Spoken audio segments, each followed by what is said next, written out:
योग दिनानिमित्त स्वच्छता मोहीम आणि पर्यावरणीय उपक्रम राबविण्यात येणार असल्याची माहिती अहिल्यानगर जिल्हा परिषदेचे मुख्य कार्यकारी अधिकारी आनंद भंडारी यांनी दिली आहे।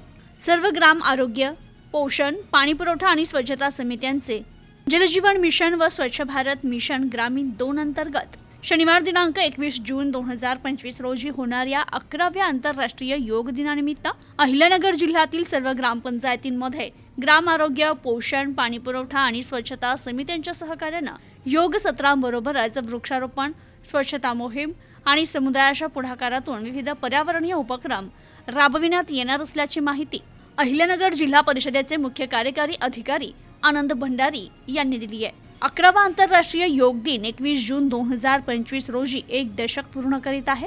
या निमित्त देशभरात विशेष उपक्रमांचं आयोजन करण्यात आलं असून हे उपक्रम 10 विभागात वर्गीकृत करण्यात आले आहेत। योग संगम या अंतर्गत 21 जून रोजी सकाळी 6:30 ते 7:45 या वेळेत प्रमुख योग सत्र होणार असून पंतप्रधानांच्या उपस्थितीत आंध्र प्रदेशमधील विशाखापट्टणम येथील राष्ट्रीय कार्यक्रमाशी समांतरपणे हा कार्यक्रम होईल। योग संगम हे व्यापक जनसहभाग आणि योग प्रात्यक्षिकांची परंपरा पुढे नेण्यासाठी आयोजित केले आहे। अहिल्यानगर जिल्ह्यातील सर्व ग्रामपंचायतींमध्ये हे कार्यक्रम संबंधित समित्यांच्या आणि आयुष्यमान आरोग्य मंदिरांच्या सहकार्याने आयोजित करण्यात येतील। यासाठी समित्यांनी QR कोड 1 स्कॅन करून मानक कार्यप्रणाली तर QR कोड 2 स्कॅन करून संदर्भ साहित्य प्राप्त करावं। तर हरित योग या उपक्रमांतर्गत पारंपरिक योग अभ्यासासोबत पर्यावरण शाश्वतेवर भर दिला जाणार आहे। योग सत्रांबरोबरच वृक्षारोपण, स्वच्छता मोहीम आणि इतर पर्यावरणपूरक उपक्रमांचा समावेश असणार आहे।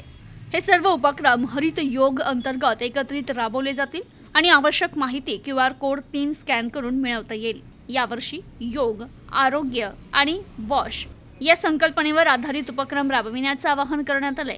योग फॉर वेलबिंग अँड वॉश या संमेलनाचं आयोजन अशा ठिकाणी करणं अपेक्षित आहे जिथे जलजीवन मिशन किंवा स्वच्छ भारत मिशन 2 अंतर्गत मालमत्ता उपलब्ध आहे। सर्व कार्यक्रम योग संगम किंवा हरित योग या मुख्य संकल्पनेशी सुसंगत असावे। कार्यक्रमाच्या पूर्वसंध्येला समित्यांनी संबंधित परिसर, पायाभूत सुविधा, पाणीपुरवठा, स्वच्छता आणि आरोग्य स्वच्छ असावेत।